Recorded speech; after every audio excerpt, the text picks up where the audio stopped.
100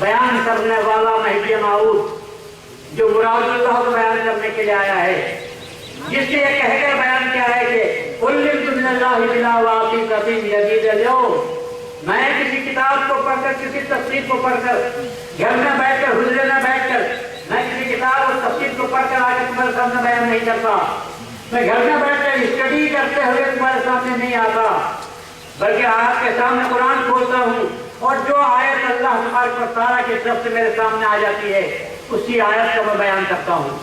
تو مہدی موعود سوچ کر بیان کرنے والے نہیں، اللہ کی جانب سے اس وقت جو مراد اللہ تعالیٰ ان کو سمجھاتا ہے اپنی آیت کی، اسی کو مہدی موعود علیہ السلام نے دنیا کے سامنے پیش کیا ہے، اور اپنی اسی تعلیم بلا واسطے کو سامنے رکھتے ہوئے مہدی موعود نے فرمایا کہ کمائی میں سے 10واں حصہ عشر کا نکالنا ضروری ہے۔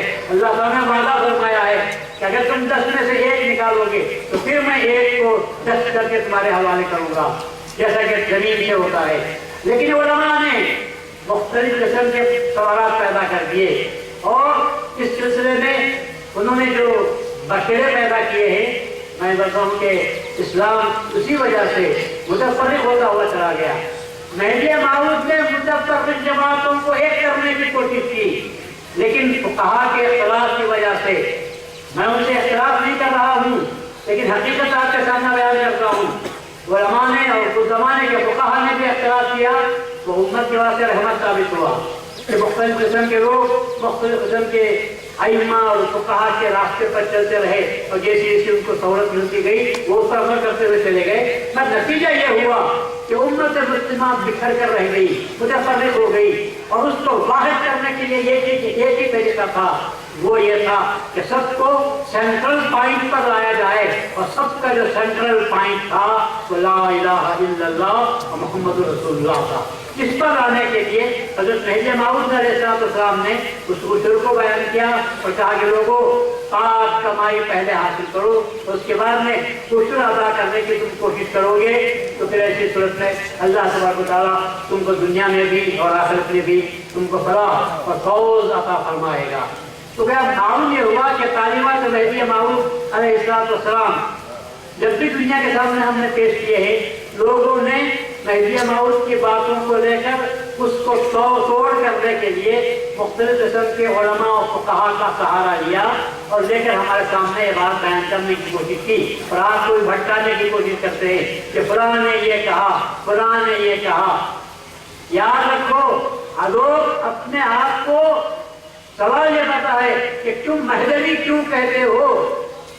آپ بھی شاید اپنے آپ کو مہدوی کہتے ہوئے شرماتے ہوں گے، تو میں آپ کو مثال دے کر کہتا ہوں، ایک لوگ یہ کہتے ہیں کہ مسلمان کہو، میں آپ سے یہ پوچھتا ہوں، جاننے والوں سے پوچھنا چاہتا ہوں کہ اس وقت دنیا میں خالص مسلمان جس کے آگے پیچھے کچھ نہ ہو، کوئی بتا سکتا ہے؟ خالص مسلمان تم کون ہیں؟ مسلمان کوئی بتا سکتا ہے؟ نہیں بتا سکتا۔ کیوں؟ مسلمان کی شناخت آپ پہ پوچھتے ہیں پھر کون سے مسلمان، تو آپ کہتے ہیں سنی مسلمان، کوئی کہتا ہے شیعی مسلمان، پھر سنی مسلمان ہو گئے، پھر بھی آپ بچے نہیں، پھر بھی آپ کی آئیڈینٹیفیکیشن معلوم نہیں ہوا، پھر میں پوچھتا ہوں سنی تو ہو بھائی، کون سے؟ تو کہتا ہوں حنفی، کیرلا والے کہتے ہیں شافعی،